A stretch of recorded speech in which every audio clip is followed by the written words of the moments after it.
Bismillahirrahmanirrahim. Assalamualaikum warahmatullahi wabarakatuh.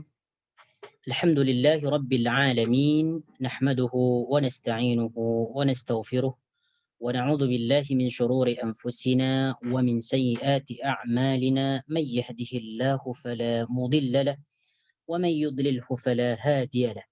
أشهد أن لا إله إلا الله وحده لا شريك له وأشهد أن محمدا عبده ورسوله لا نبي بعده. اللهم صل على محمد وعلى آل محمد كما صليت على إبراهيم وعلى آل إبراهيم إنك حميد مجيد.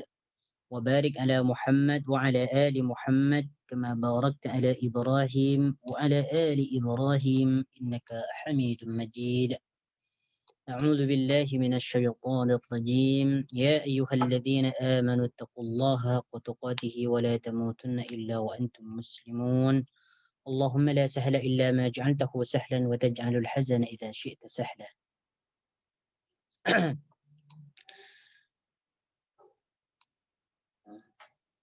نعم. Ikhwani wa akhwati fillah, azani Allah wa iyyakum.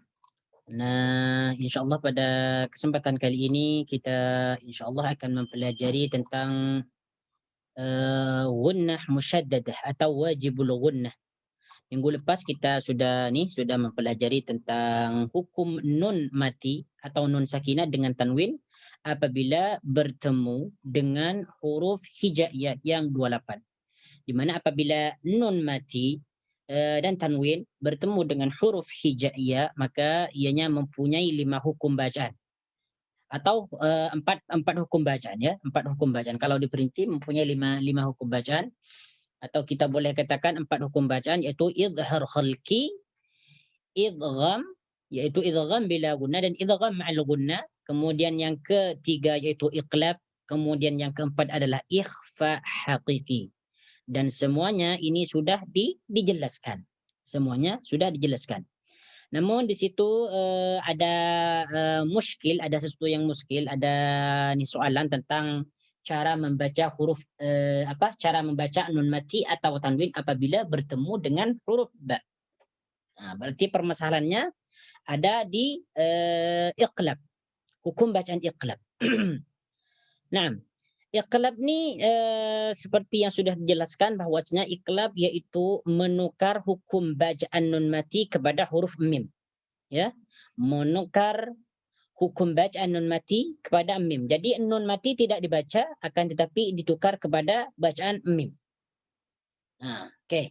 Dan huruf iqlab hanya satu, yaitu ba. Jadi apabila tanwin atau nun mati bertemu dengan huruf ba, maka hukum bacaannya adalah iqlab. Nah, macam mana cara kita mempraktikkan bacaan iqlab ni? Sebenarnya bacaan iqlab ni ada beberapa perbedaan di antara ulama, mulai sejak ulama dahulu sampai sekarang ni ada perbedaan ya. Ada yang mengatakan bahwasanya cara membaca iqlab ketika menjumpai nun mati atau tanwin bertemu dengan huruf ba, cara membacanya ada yang mengatakan itbaq. Jadi ada dua ya, ada dua cara. Bukan ada dua cara sebenarnya, ada 3 cara. Namun yang paling masyhur ada 2, yaitu yang pertama al-itbaq. Itbaq itu menutup 2 bibir rapat-rapat. Jadi ketika membunyikan nun mati di sini dibunyikan dengan mim mati. Seperti contoh di sini. Mim ba'di. Jadi nun di sini, nun mati berbunyi berbunyi mim. Mim ba'di. Jadi di antara 2 bibir ini ditutup rapat-rapat. Ditutup dengan sempurna. Ya. Mim ba'di. Ada ulama yang mengatakan seperti itu. Ada juga yang mengatakan bahwasanya ketika kita membaca nun mati atau tanwin bertemu dengan huruf ba, yaitu dengan cara menyisakan sedikit ruang di antara 2 bibir. Ini yang disebut dengan furjatun. Furjatun itu maknanya celah-celah. Maknanya di antara 2 bibir itu ada ruang sedikit sekali. Maksudnya di sini jangan ditutup sampai rapat. Ada celah-celah atau ada lubang sedikit yang keluar daripada 2 bibir. Nah, Ini yang disebut dengan menyamarkan. Menyamarkan bacaan nun mati, menyamarkan bacaan mim mati. Seperti contoh min ba'di. Jadi dua bibir ini jangan sampai ditutup dengan rapat. Min ba'di. Sami'un basir. Dan jangan sampai lupa gunnahnya di sini hanya 2 harkat saja. Gunnahnya di sini hanya 2 harkat. Jadi cara membaca iqlab itu nun mati atau tanin bertemu dengan huruf ba yaitu dengan 2 cara. Boleh saja 2 bibir ini ditutup dengan rapat ataupun yang kedua disisakan sedikit lubang di antara 2 bibir. Dan kesemuanya ini sama-sama benar, akan tetapi yang paling banyak dipilih, yang paling banyak dipilih yaitu yang kedua, yaitu menyisakan sedikit ruang di antara 2 bibir. Maknanya ini menyamarkan bunyi mim mati. Bunyi mim mati. Seperti contoh tadi, min ba'di sami'un basir. Jadi jangan sampai dibaca dengan mim yang sempurna, sami'un basir, walaupun ada ulama yang mengatakan boleh-boleh saja. Boleh-boleh saja. Ini juga yang dipilih oleh Dr. Syekh Dr. Aiman Suwaid ketika beliau menjelaskan tentang cara membaca iqlab, yaitu nun mati ini ditukar kepada mim mati, tetapi sedikit saja. Bunyi mim matinya sedikit saja atau ringan, ya. Min ba'di sami'un basir. Sami'un basir. Jadi saya jelaskan lagi. Jadi cara membaca nun mati atau tanwin apabila bertemu dengan huruf ba yaitu disamarkan. Bunyi tanwin dan mim mati ini disamarkan, sisakan sedikit ruang di antara 2 bibir, 2 bibir. Min ba'di sami'un basir. Walaupun sebenarnya apabila ada orang membaca min ba'di sami'un basir, insyaallah juga betul, karena ada ulama juga yang membaca seperti itu. Nah. Oke, sekarang insyaallah kita langsung kepada wajibul gunnah. Kita akan mempelajari tentang gunnah musyaddadah. Muka surat yang ke-22. Gunnah itu maknanya adalah dengung, dengung. Setiap bacaan gunnah itu pasti ianya keluar daripada pangkal hidung. Sebagaimana yang disebutkan dalam Ibnul Jazari, wal gunnatu makhrajuha khayshum. Dan gunnah itu tempat keluarnya daripada pangkal hidung. Gunnah itu kalau kita artikan dengan senang, gunnah itu maknanya berirama. Macam mana orang berirama? Yaitu keluar daripada hidung. Berirama. Jadi keluar daripada hidung. Jadi setiap bacaan gunnah itu keluar daripada hidung. Tetapi gunnah ini ada tingkatan. Ada tingkatan-tingkatan. Ada gunnah yang dibaca sempurna, ada gunnah yang dibaca kurang, ada gunnah yang paling rendah sekali. Nanti ada tingkatan-tingkatannya. Oke. Nah, yang kita akan bahas nih sekarang yaitu tentang gunnah. Di mana gunnah ini mempunyai 2 huruf yaitu nun tasydid dan mim tasydid. Jadi apabila ada nun tasydid atau mim tasydid, itu hukum bacaannya adalah gunnah musyaddadah atau wajibul gunnah. Biasanya gunnah ini disebut gunnah saja. Gunnah musyaddadah macam tu. Yang paling banyak orang mengatakan gunnah musyaddadah. Itu gunnah yang bertasydid atau nun dan mim bertasydid. Jadi huruf gunnah itu hanya 2 sahaja, yaitu nun dan mim. Nun tasydid dan mim tasydid. Yang dikenal dengan nun sabdu atau mim sabdu. Okey. Mim dan nun bertasydid. Mim dan nun bertasydid hendaklah didengungkan dengan kadarnya 2 harkat. Jadi cara mendengungkan gunnah, nun tasydid dan mim tasydid itu banyaknya hanya 2 harakat saja, jangan lebih. Jangan lebih. Contoh di sini langsung. Innallaha. Innallaha. Oke. Wan natihatu. Wan natihatu. Wa in kuntum marda. وإن كنتم مرضى آتيتموهن apabila diwaqaf آتيتموهن. Nah, 2 harakat ya. Jadi kadar dengungnya gunnah itu hanya 2 harakat saja. Jadi ketika kita membunyikan bacaan gunnah, maka bunyi tersebut atau suara tersebut keluar daripada hidung, ya. Keluar daripada pangkal hidung. Innallaha wa in kuntum marda. Ini keluar dari pangkal hidung. Wan natihatu.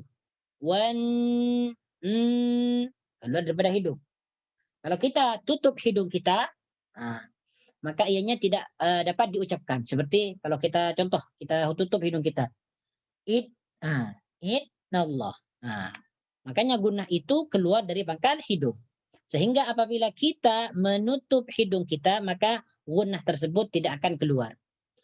What natihatu atau ataitumuhun. Ini tak boleh.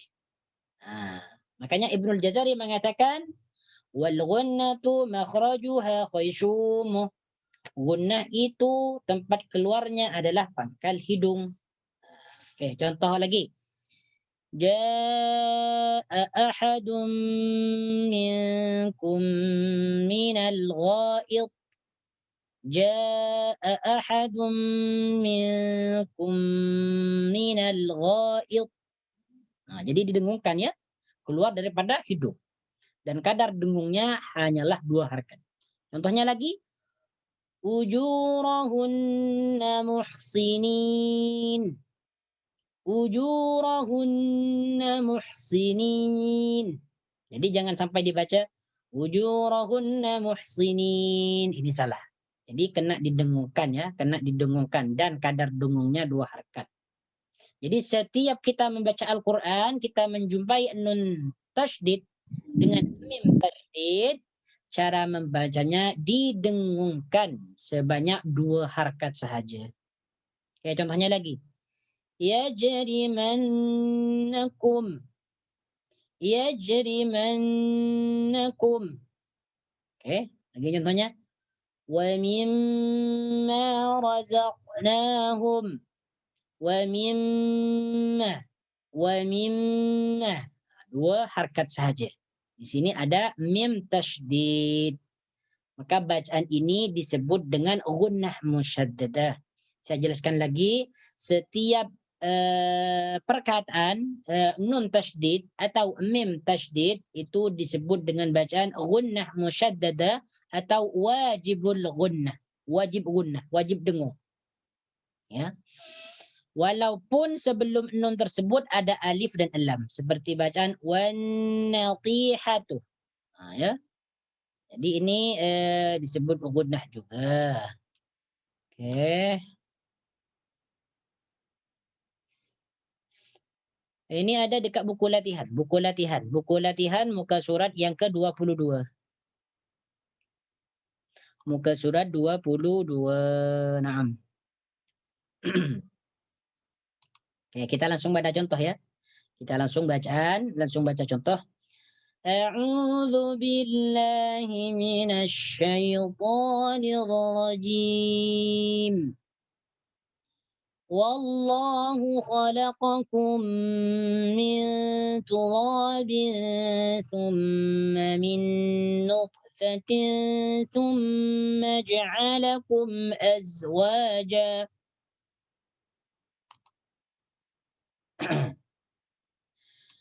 وما تحمل من أنثى ولا تدع إلا بعلمه وما يعمر من معمر ولا ينقص من عمره إلا في كتاب إن ذلك على الله يسير. Di sini mana saja yang terdapat bacaan guna? Yang pertama adalah summa, ya. Summa karena ada tasydid, mim tasydid, ya, karena mim tasydid. Kemudian yang kedua apa lagi? Summa. Oh, ya, summa ya, ada dua berarti semuanya di sini, ya. Oke, sebentar.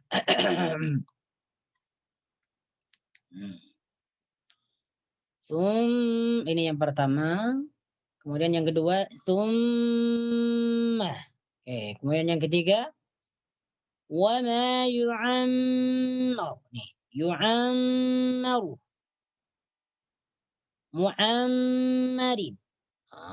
Ini disebut dengan bacaan gunnah karena mim tasydid. Inna. Ini semua disebut dengan bacaan gunnah karena nunnya tasydid dan juga mimnya tasydid, ya. Gunnah itu cuma ada dua huruf saja, mim tasydid dan nun tasydid atau nun sabdu atau mim sabdu kalau dalam bahasa Melayu. Oke, contoh yang kedua.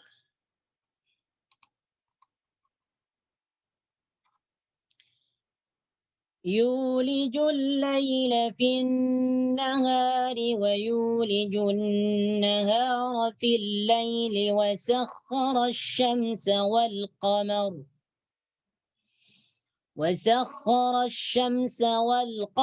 كل يجري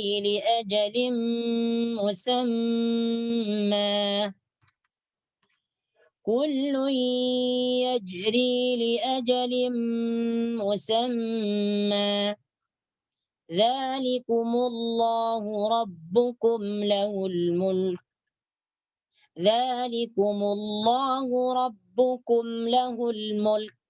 Oke.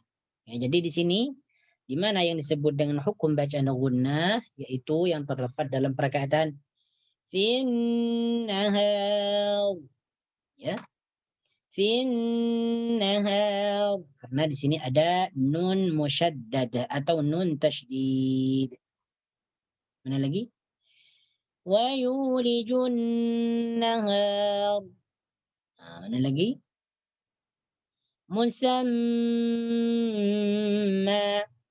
musamma an-nahar dan sebagainya. Contoh yang ketiga, walladzina tad'una min dunihi ma yamlikuna min qitmir. Mana nih gunanya? Oh, tak ada gunanya, ya? Tak ada. Ada, ya? Tak ada Ustaz. Ya, tak ada. Walladzina tad'una min dunihi ma yamlikuna min qitmir. Tak ada. Oke, sila siapa yang mau baca nih ayat yang keempat nih, contoh yang keempat sila.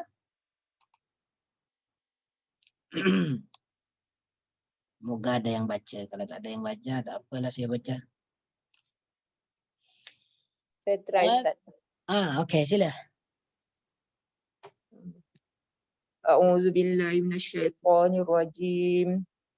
Wa ma ja'alahu Allahu illa busyra wa litatma'inna bihi qulubukum.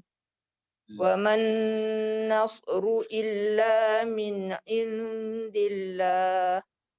Inna Allaha azizun hakim. Yes, jadi tat. Walitatma'innah, jadi tat, ya.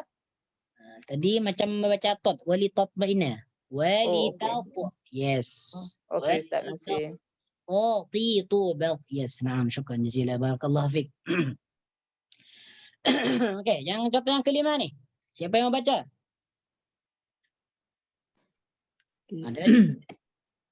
Siapa yang mau try? Okey, saya baca Ustaz. Sila. A'udzu billahi minasyaitonir rajim. Alam ya'lamu annahu man tuhadidillaha wa Man yuha- rasulah. Man yuhadidillah. Man Tuhan. Man yuha- Alam ya'lamu annahu man yuha. Alam ya'lamu annahu man yuhadidillaha wa rasulah wa anna lahu nara jahannama khalidan fiha dzalikal khizyul azim. Naam.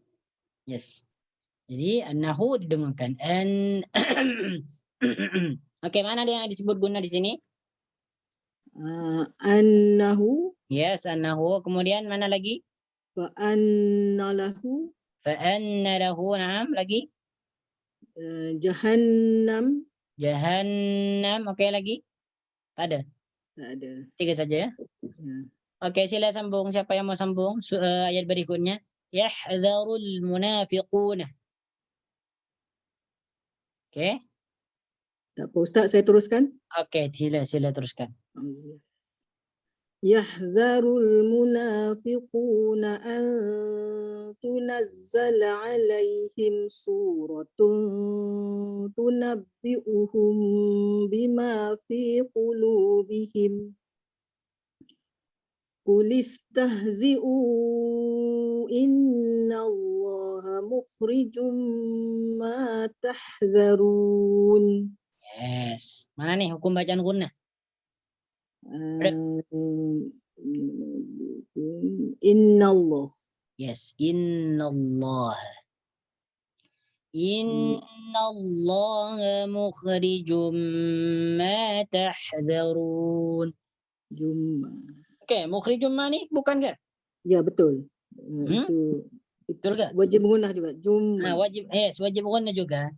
Yes, wajib gunnah juga. Okey. Akan tetapi di sini tanwin bertemu dengan mim, ini disebut hukum bacaan apa?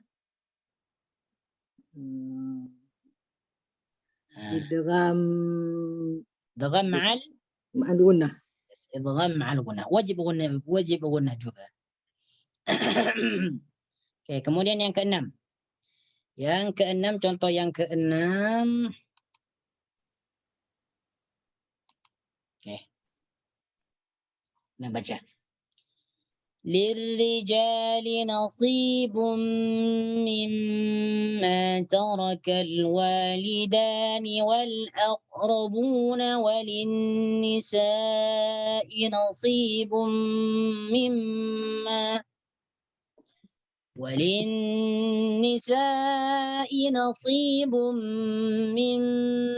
ترك الوالدان والأقربون مما قل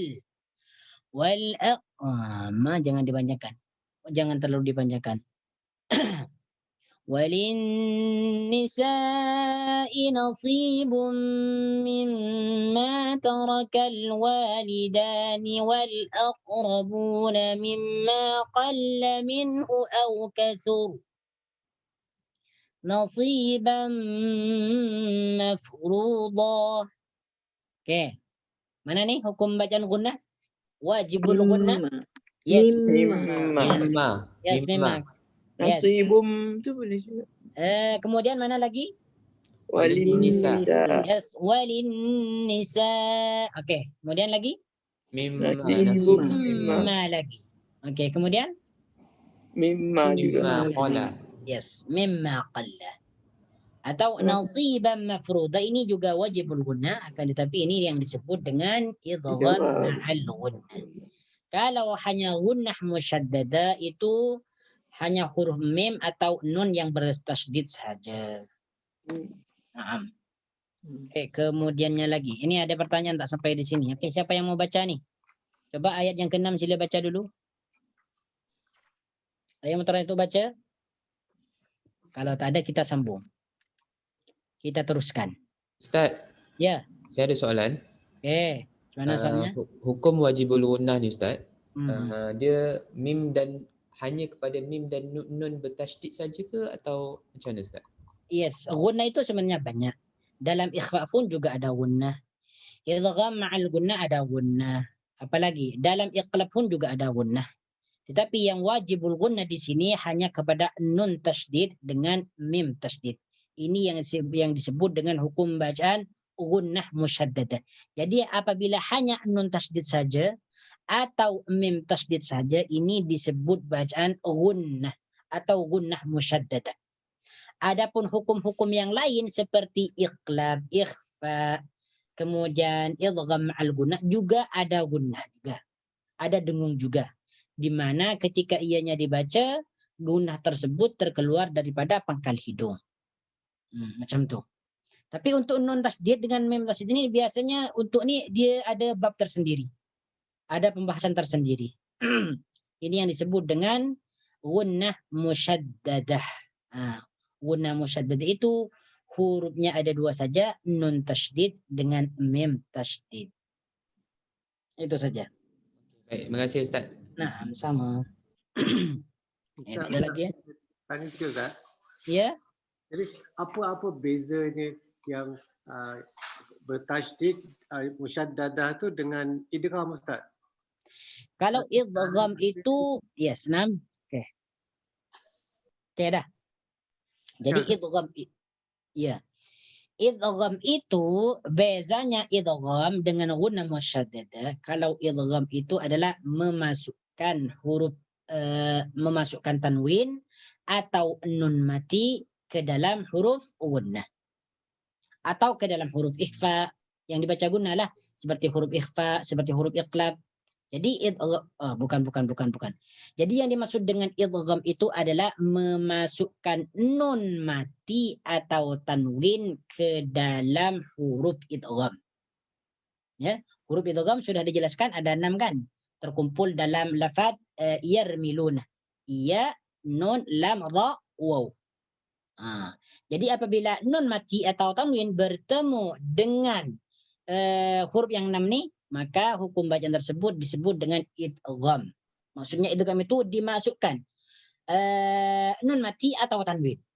Ada lagi nanti seperti idgham mutajanisain, ada lagi idgham mutaqaribain, kemudian ada idgham mutabaidain, ada idgham mutamasilain.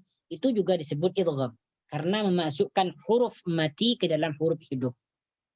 Artinya idgham itu memasukkanlah. Sedangkan gunnah ini adalah dengung.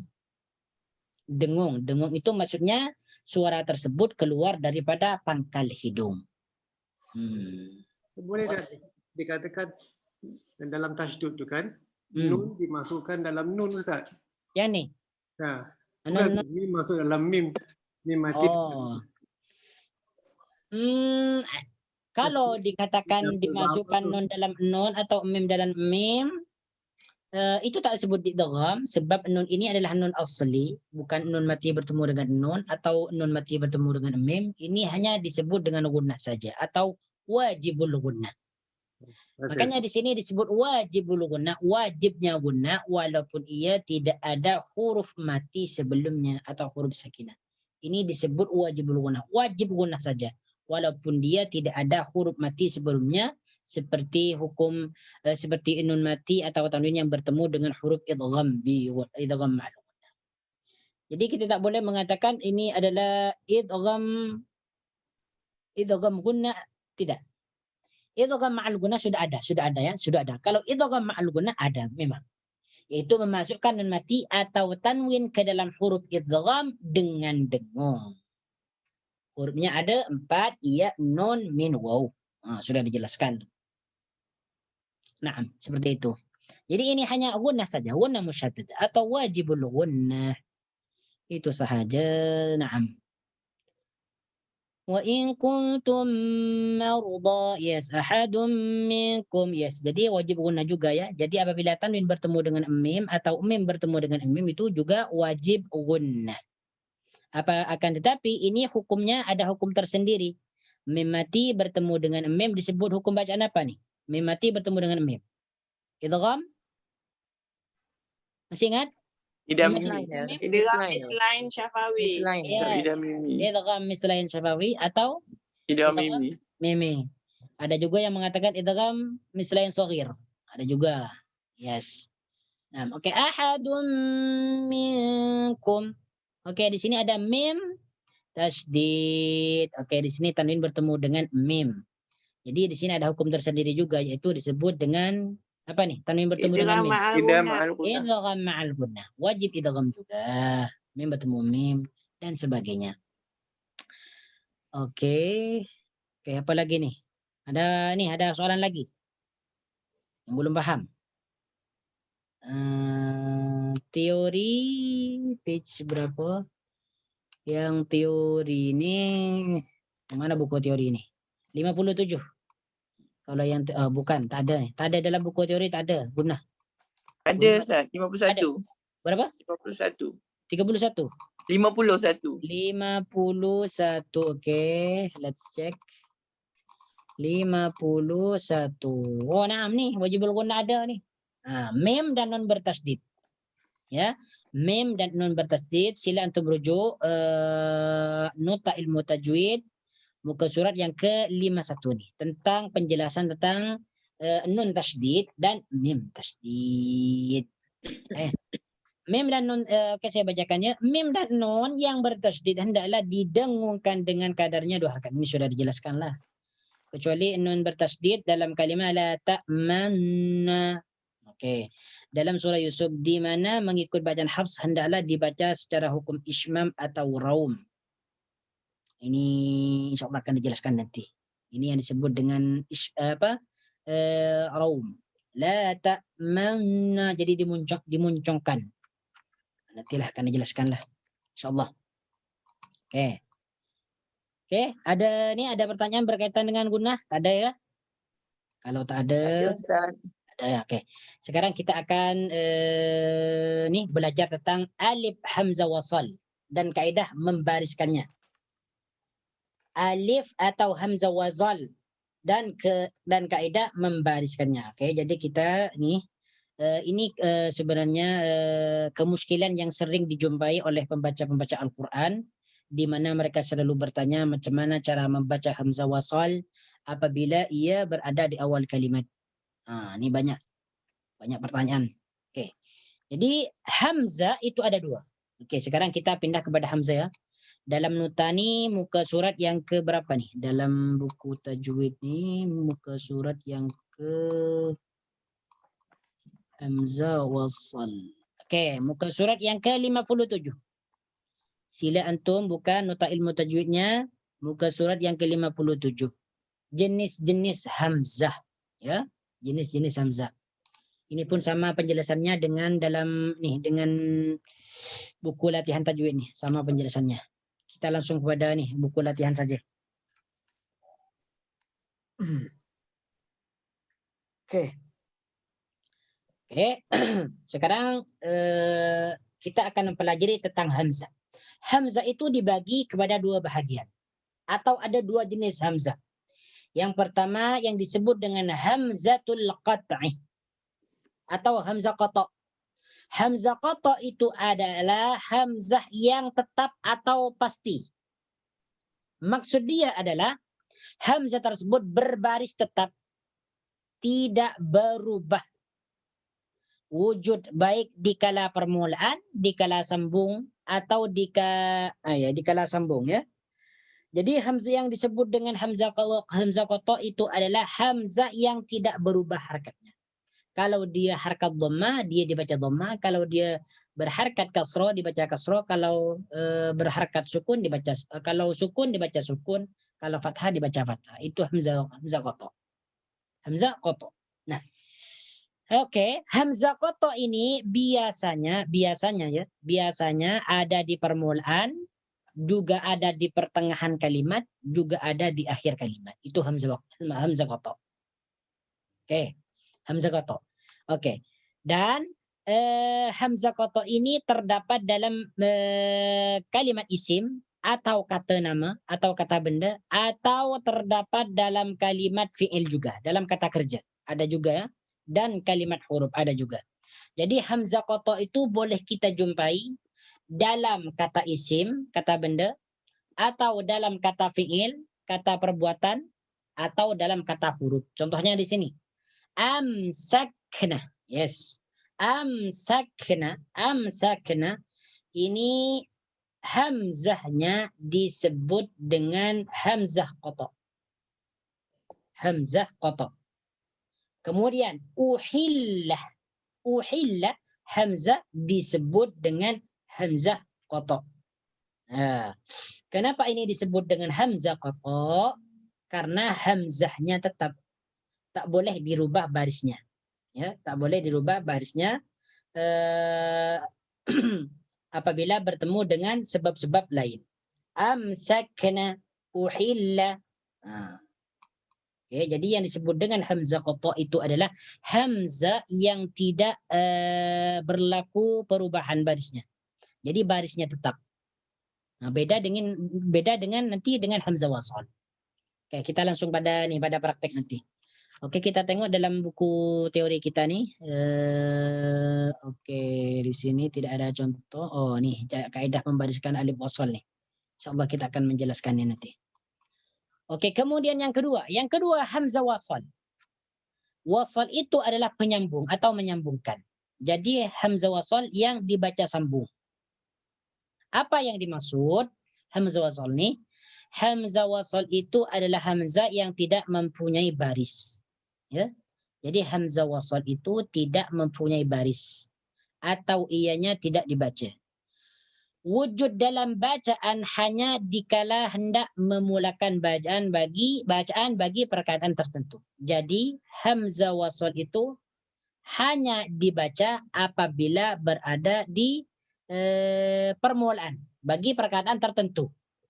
Nah, dan hamzah wasal ini terdapat dalam kalimat isim atau kata nama dan juga terdapat dalam kalimat fi'il yaitu kata perbuatan. Contoh di sini. Al-jawarih. Oke. Al-jawarih. Di sini hamzahnya ini disebut dengan hamzah wasal. Karena al-jawarih nanti apabila ia dibaca wasal, disambung, maka hamzah wasalnya dia tak dibaca nanti. Tak dibaca nanti. Al-jawarih. Nah, jadi ini contoh hamzah wasal yang terdapat dalam kalimat isim. Al-jawarih. Disebut hamzah wasal karena nanti apabila diwasal dalam bacaannya nih, maka hamzah wasalnya tak dibaca. Ada nanti contohnya di sini. Yang kedua, udhkuru. Oke, udhkuru. Oke, hamzah yang terdapat dalam udhkuru ini disebut dengan hamzah wasal. Kenapa disebut hamzah wasal nih? Karena nanti apabila diwasal, ianya tidak akan dibaca. Ia dibaca apabila hanya di depan perkataan saja, di permulaan. Udhkuru al-jawahi, al-jawari. Jadi hamzah ini dibaca apabila ada di permulaan kata. Sedangkan nanti apabila di pertengahan kata atau diwasal, maka hamzahnya tidak dibaca. Oke, jadi ini yang terdapat dalam kalimat isim ya, al-jawari. Hamzah wasal yang terdapat dalam kalimat isim. Dan udhkuru ini hamzah wasal yang terdapat dalam kalimat fi'il atau kata perbuatan. Oke, yang ketiga ismun. Ya, isma. Isma di sini hamzahnya juga disebut dengan hamzah wasal. Di mana nanti apabila diwasal bacaannya, maka alifnya nih, maka hamzahnya nih dia tak dibaca. Tak dibaca. Oke, kita langsung pada contoh. Kita langsung pada contoh dulu. Kemudian setelah kita setelah kita membaca contoh-contoh yang terdapat dalam buku lihat ini, baru kita nanti belajar cara membariskan alif wasal, dan ini sangat penting. Sangat penting bagi kita, terkhususnya bagi orang yang tidak mempelajari kaidah ilmu nahwu dan sharaf. Bagi orang yang tidak belajar ilmu kaidah nahwu dan sharaf, ini sedikit confuse. Macam mana cara nak baca hamzah wasal ni? Adakah ia dibaca dhamma ke, kasrah ke, atau fathah ke? Kalau orang yang sudah belajar ilmu sharaf, dia boleh memberikan baris. Karena dia sudah tahu caranya, macam mana cara memberikan hamzah wasal ketika nih, ketika hamzah tersebut terdapat dalam fi'il amar. Oke, kita langsung pada contoh nih. Oke, di sini ada hamzah wasal. Jadi macam mana ada orang biasanya berkata iqtaraba. Macam mana cara membaca? Adakah dia aqtaraba atau uqtaraba atau iqtaraba? Iqtaraba. Adalah Iqtaraba. Iqtaraba. yes, iqtaraba. Iqtaraba. Di sini ada kaidahnya. Jadi saya baca dulu. Iqtaraba linnasi hisabuhum wa hum fi ghaflatin mu'ridun. Oke, iqtaraba. Ya. Di sini ada kaidahnya ya. Sila antum boleh tengok di sini. Nah. Iqtaraba nih. Oke. Oke, tak apa, saya jelaskan dulu ya. Saya jelaskan dulu mungkin ya. Saya jelaskan dulu ya. Sila buka muka surat yang ke-58 nih. Muka surat yang ke-58. Saya jelaskan dulu cara atau kaidah membariskan alif wasal atau hamzah wasal. Ya. Oke. Yang pertama kaidahnya adalah hamzah wasal atau alif wasal barisnya di atas. Barisnya di atas apabila bertemu dengan lam ta'rif. Ya, apabila bertemu dengan lam ta'rif. Contoh di sini al-qaumi, an-nasu.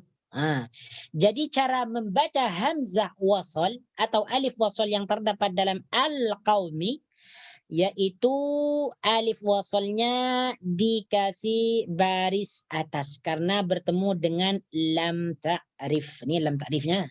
Kita sudah belajar lam ta'rif tuh. Nih. Lam ta'rif nih, lam ta'rif. Atau al-qamariyah. Ini lam ta'rif juga yang disebut dengan lam asy-syamsiyah. Al-qaumi, an-nasu. Al-qaumi, an-nasu. Jadi di sini cara memberikan baris kepada alif wasalnya yaitu fathah di atas ya. Di atas al-qaumi, an-nasu. Itu yang contoh yang pertama. Oke. Kita langsung pada contoh di sini buku latihan kita. Oke, kita selesaikan dulu nih lah. Oke, sampai di sini ada yang mau ditanyakan tak? Paham semua nih ya? Yang pertama nih, jadi cara memberikan hamzah wasal atau alif wasal yang pertama itu bariskan di atas. Alif wasal tersebut bariskan di atas apabila bertemu dengan lam ta'rif. Lam ta'rif, ya. Yang kedua nih bariskan di bawah. Jadi hamzah wasalnya bariskan bawah. Apabila kata tersebut terdiri daripada kata nama atau kata isim. Jadi yang kedua saya ulangi, bariskan alif wasal tersebut bariskan bawah apabila kata tersebut terdiri daripada kata isim. Bukan kata fi'il ya, kata isim. Contoh di sini, ibnu, ismu, imri'in, ibnatu, isnaini, imra'atun. Ya. Jadi di sini tak payah dibaca ubnu atau abnu, asmu atau usmu, amri'in atau umri'in, tidak boleh. Ibnatu dibaca abnatu atau ubnatu, usnaini atau asnaini, amro'atun atau umratun. Ini adalah bacaan yang salah. Jadi apabila ada alif wasal yang terdapat dalam isim, maka alif wasalnya tersebut barisnya di bawah atau kasrah. Ibnu artinya anak, ismu artinya nama, imri'in artinya adalah orang, ibnatu anak perempuan, isnaini dua, imro'atun orang perempuan. Jadi ini mudahlah Mudah lah. Jadi apabila itu dalam kalimat isim terdapat alif wasal, maka alif wasalnya barisnya di bawah. Itu apabila terdapat dalam kalimat isim. Itu yang kedua ya. Yang kedua. Oke, yang kedua. Nanti kita langsung buat contoh nanti. Oke, ini sampai berapa nih? Sampai 7 nih. Nah, sampai 7. Oke, kemudian yang ketiga sekarang. Yang ketiga. Hamzah wasal atau alif wasal barisnya di bawah. Nah, ini lagi. Alif wasal barisnya di bawah apabila perkataan terbitan dan kata kerja yang terdiri daripada 5 huruf atau lebih. Ya.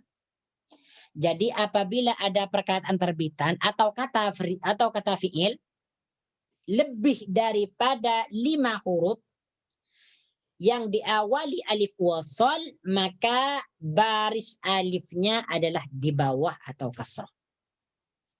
Jadi saya ulangi lagi. Jika ada perkataan terbitan atau masdar ya.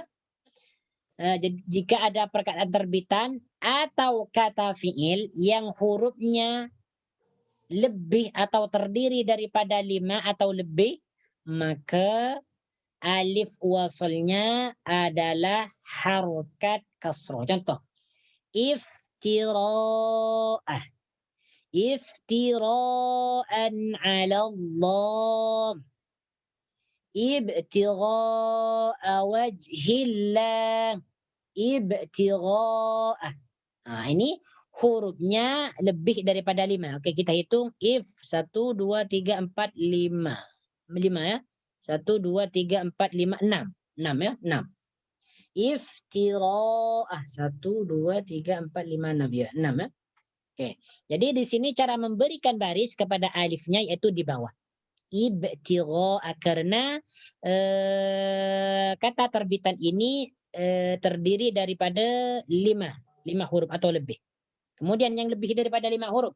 Jadi perkataan iftira'a ini adalah 5 huruf. Iftigha'a 5 huruf. Bukan 5 huruf, lebih daripada 5 huruf. Kemudian lagi istakbara, istaghfara. Oke. Ini merupakan fi'il madhi. Fi'il madhi sulasi mazid. Fi'il sulasi mazid bisalasati hurufin. Itu fi'il madhi. Fi'il sulasi mazid yaitu fi'il yang terdiri daripada 3 huruf dan ada tambahannya 3 huruf. Jumlahnya semuanya 6 huruf.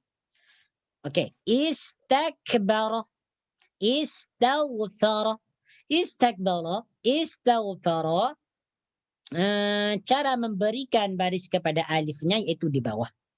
Kenapa? Karena kata fi'il ini lebih daripada 5 huruf. Lebih daripada 5 huruf. Ini jumlahnya semuanya 6. 1, 2, 3, 4, 5, 6. Istakbara, istaghfara. Dan biasanya paling banyak jumlahnya huruf fi'il itu biasanya 6 sahaja, tidak lebih. Yang disebut dengan fi'il sulasi mazid bisalasati ahrufin atau fi'il sudasi. Fi'il sudasi itu maksudnya fi'il yang terdiri daripada 6 huruf. Jadi apabila ada kata fi'il atau perkataan terbitan di mana kata tersebut diawali alif wasal, maka cara memberikan baris kepada alif wasal tersebut yaitu baris kasroh atau baris bawah. Seperti contoh di sini nih. Nih. Iqtaraba linnasi hisabuhum. Iqtaraba. Oke. Jadi cara memberikan baris kepada iqtaraba di bawah. Alif wasalnya baris bawah. Iqtaraba bukan aqtaraba. Kenapa dikasih baris bawah? Karena iqtaraba kata fi'il yang terdiri daripada 5 huruf. Iqtaraba. Dekat. Iqtaraba ya. Jadi mengikut wazan ifta'ala. Iqtaraba berarti 5 huruf. Jadi hamzanya dibaca kasrah. Alif wasalnya dibaca kasrah. Atau dikasih harkat bawah. Naam. Oke, mana lagi? Oke, sekarang yang keempat. Yang keempat, cara membariskan atau memberikan baris kepada alif wasal. Yaitu bariskan di bawah. Ya, bariskan di bawah. Apabila pada fi'il amar jika huruf yang ketiga berbaris di atas atau di bawah. Oke, bagi yang sudah belajar ilmu nahwu dan sorof ini mudahlah. Jadi apabila ada fi'il amar yang terdiri apabila ada fi'il amar di mana huruf yang ketiga baris fathah atau kasro, maka alif wasalnya diberi harokat bawah atau kasro. Ini contoh nih. Kita langsung nih. Idrib. Idrib ini disebut dengan fi'il amar. Kata kerja menyuruh. Idrib, pukullah. Ittabi'u, ikutilah. Ini semuanya fi'il amar. Jadi apabila kata tersebut terdiri dari fi'il amar dan huruf yang ketiga baris fathah atau kasro atau baris atas atau baris bawah, maka cara memberikan baris kepada alifnya yaitu kasro atau baris bawah. Oke, saya jelaskan langsung nih ya. Di sini ya. Ini huruf yang ketiga nih. Ra, ri. Baris kasroh. Huruf yang ketiga dalam ittabi'u adalah B. Ini semuanya disebut dengan fi'il amar. Kata kerja perintah. Jadi cara memberikan baris kepada alif wasalnya atau hamzah wasalnya yaitu dengan cara memberikan baris bawah. Idrib. Ittabi'u. Bukan adrib, apalagi udrib. Bukan utubi'u, apalagi attabi'u. Bukan. Yang baris atas contohnya, apa ya?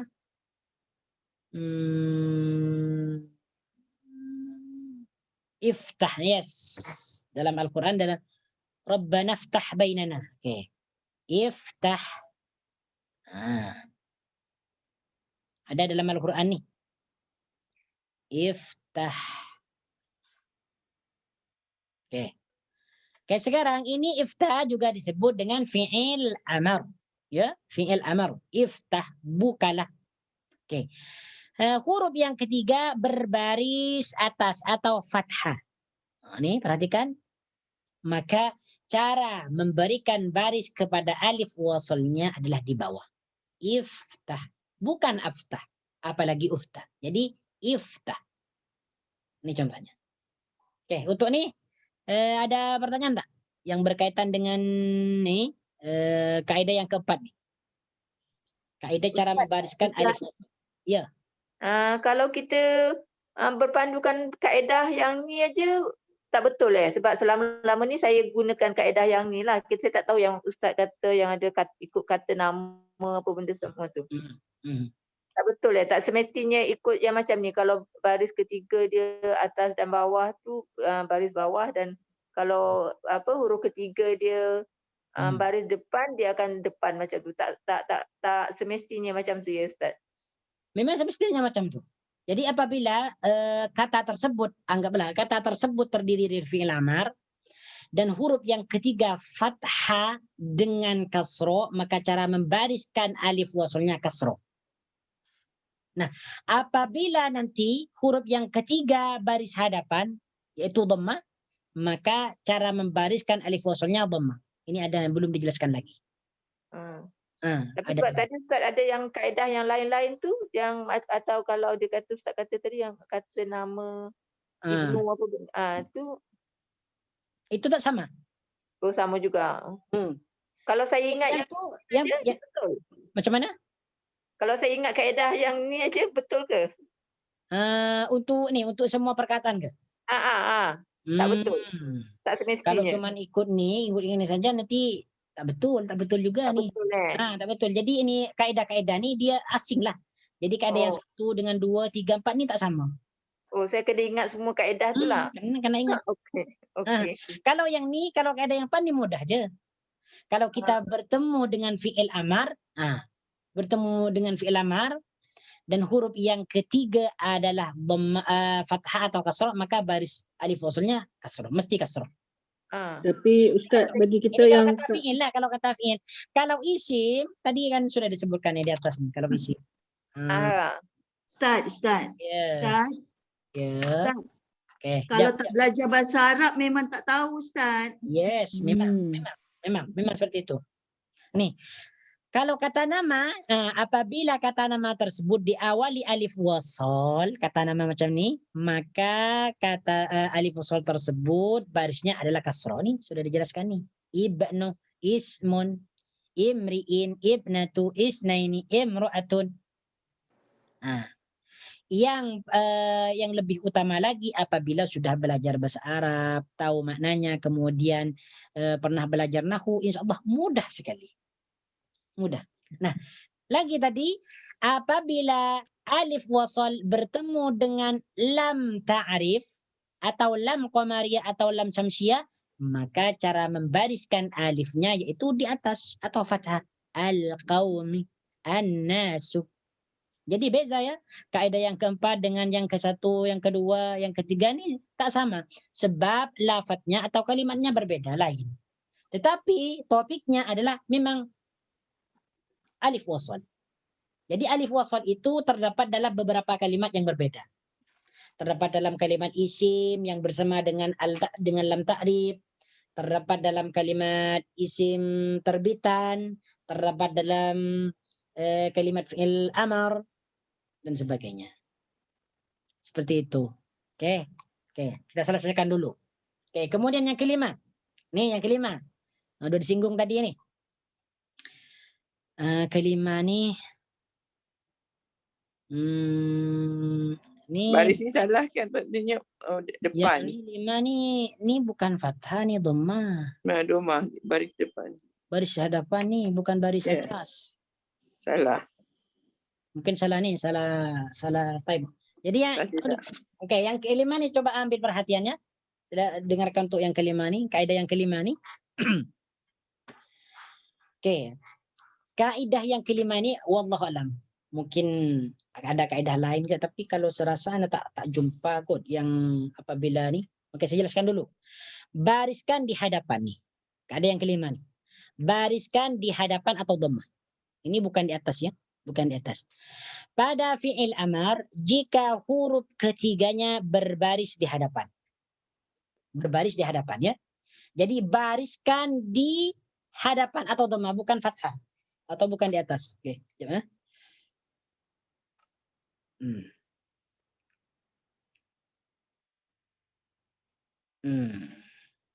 Bariskan di hadapan.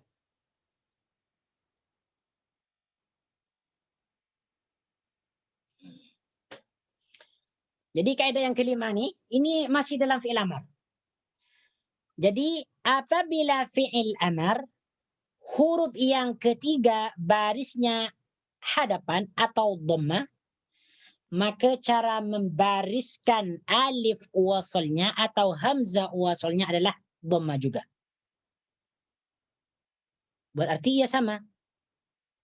Jadi baris alif wasal itu mengikut huruf yang ketiga dalam fi'il amar. Contoh nih, unzur, bukan anzur.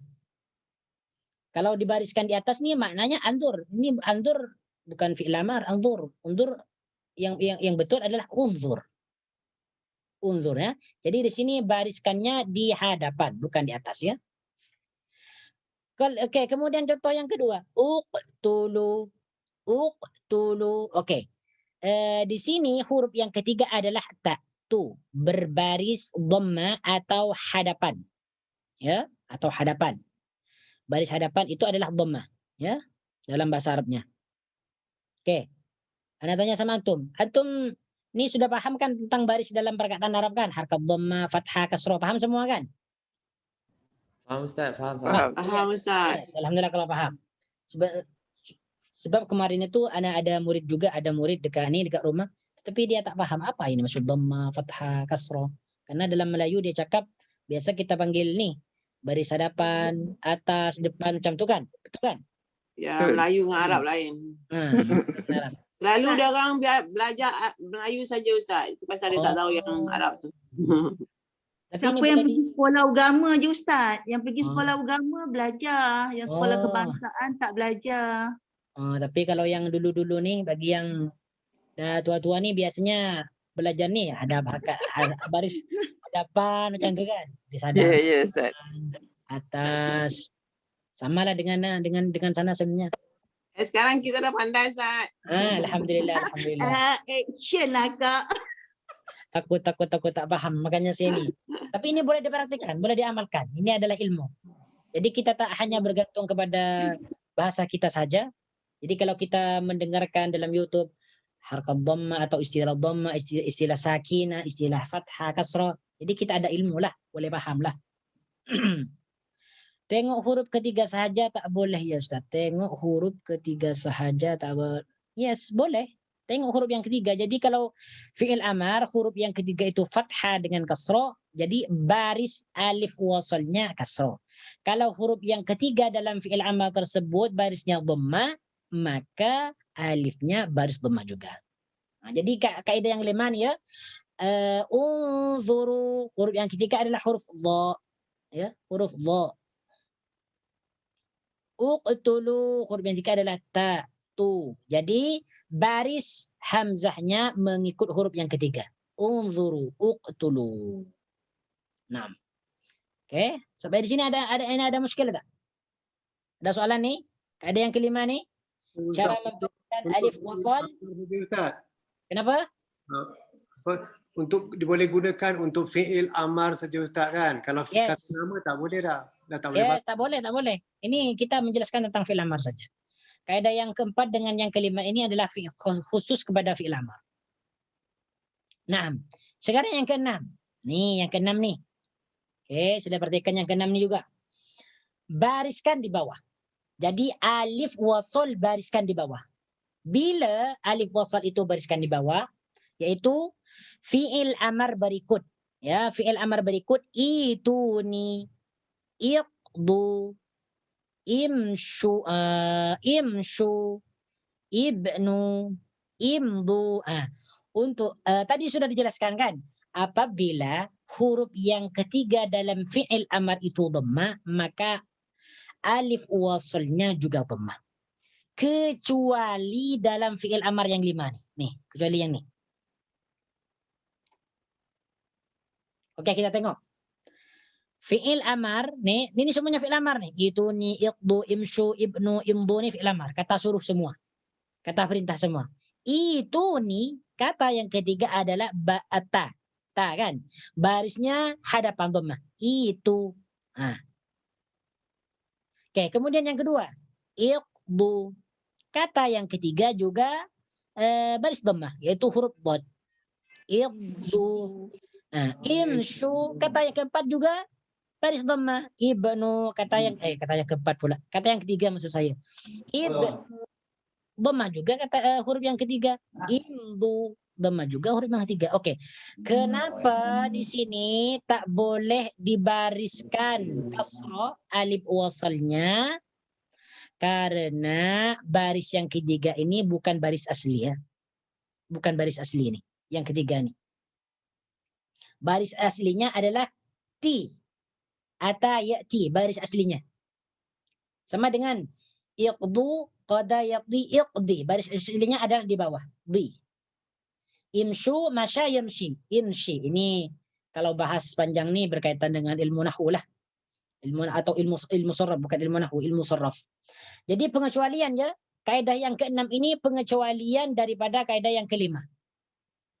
Bariskan di bawah, maksudnya hamzah wasal bariskan di bawah apabila terdiri daripada fiil berikut. Itu ni, iqdu, imshu, ibnu, imdu. Dan biasanya nih apabila fiil yang terdiri daripada fiil-fiil semacam ini yang disebut dengan fiil amar mu'tal. Fiil amar mu'tal, maksudnya ada akhiran huruf illat di belakangnya. Ustaz, Jadi Ustaz nak kaidah tanya, yang Ustaz. di sini adalah pengecualian dari kaedah yang kelima. Ustaz, Ya.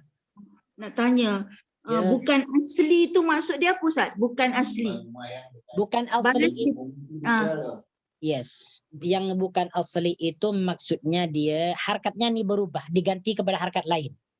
Seperti itu nih kan. Itu nih. Ini harkatnya bukan asli. Bukan asli itu. Harkat aslinya adalah iti. Makna perkataan tu tak lebih I senang di lagi. bawah. Makna perkataan Ati. Yes, ati. hati. Itu nih datangkanlah kepadaku. Mana perkataannya? Datangkanlah kepadaku. Iqdu, putuskanlah. Iqdu, imshu, jalanlah. Ibnu, bangunlah. Ustaz, yang ini 5 saja yang exception Ustaz. Kenapa? Hanya 5 je kekecualian ni. Hanya 5 je Yes. ke atau lain? Wallahu a'lam. Tapi yang di sini disebut 5. Biasanya Boleh memorize ah. yang sama dengan ini adalah fi'il amar yang terdiri daripada fi'il mu'tal. Maksudnya adalah perkataan akhirnya terdiri daripada huruf illat. Itu nih iqdu. Ada alif dengan ya tu Ustaz. Yes, ada huruf waw, ada ya, ada alif macam tu. Makazat Ni maksudnya. kena belajar lagi lah Ustaz ya. Kenapa? Kena belajar lagi. Takut ada lagi. Wallahu a'lam. Mungkin ada 5 pun atau tak pasti. Imshu. Apa lagi? Maknanya tak cukup lah belajar tajwid ni, kena belajar juga bahasa Arab. Yes. Kena tahu. Kita nak perdalam lah. Nak perdalam. Tetapi bolehlah kita ni jadikan panduan untuk kita ni. Jadi pengecualian dari kaedah yang kelima iaitu 6 ni. Kecuali perkataan itu ni ugdu, umshu, ibnu, imdu. Sebenarnya kalau kita mengikut kepada kaedah yang kelima ni, harakat itu ni adalah utuni kan. Ugdu, umshu, ubnu, umdu. Kan? Kalau mengikut kepada kaedah yang 5 ni. Kita selesaikan dulu. Yang ke-7. Ulas sekali ni. Yang kelima, bukan yang kelima, yang ke-7 ni paling terakhir sekali. Okay? Yang ke-7 adalah bariskan di bawah. Alif wasal atau hamzah wasal bariskan di bawah. Bila dibariskan di bawah, apabila dua hamzah itu bertemu. Jika berhadiran 2 alif atau hamzah, bariskan alif yang pertama dan gantikan alif yang kedua dengan huruf mad yang sesuai. Jadi di sini ada 2 hamzah yang bertemu atau 2 alif. Jadi alif yang pertama itu dibariskan bawah atau dikasih harkat kasrah. Kemudian alif yang kedua itu diganti kepada huruf mad yang sesuai. Kepada huruf mad yang sesuai yaitu huruf iya. Oke, di sini contoh. I'tih. Kan asal dia adalah i'tih.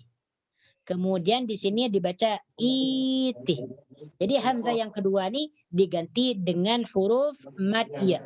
Itih. Itih. Jadi cara memberikan baris kepada hamzah wasalnya yaitu baris bawah karena bertemu 2 hamzah. Di mana hamzah yang kedua diganti kepada huruf mad ya atau huruf mad yang sesuai. Contoh lagi dalam surah Al-Ahqaf ayat yang keempat. I'tuni, ini asalnya i'tuni. Maka karena di sini bertemu 2 hamzah atau 2 alif, maka hamzah yang kedua diganti kepada iya. Ituni. Jadi kaidahnya di sini adalah apabila ada pertemuan 2 alif atau 2 hamzah, maka hamzah yang pertama atau hamzah wasal itu kasih harkat kasrah atau bawah, dan hamzah yang kedua diganti kepada huruf mad yang sesuai yaitu huruf iya, yaitu huruf huruf iya. Oke. Sampai di sini paham tak nih? Paham ya, insyaAllah paham lah. Soalan sekali Ustaz, soalan sekali Faham. angka pertama Okey. apa? Okey, Tak, jadi tak yang ni tak berapa faham lah Ustaz. awak tak paham ya? Ya, Okey. kena ulang. Yes. Okey, saya ulang.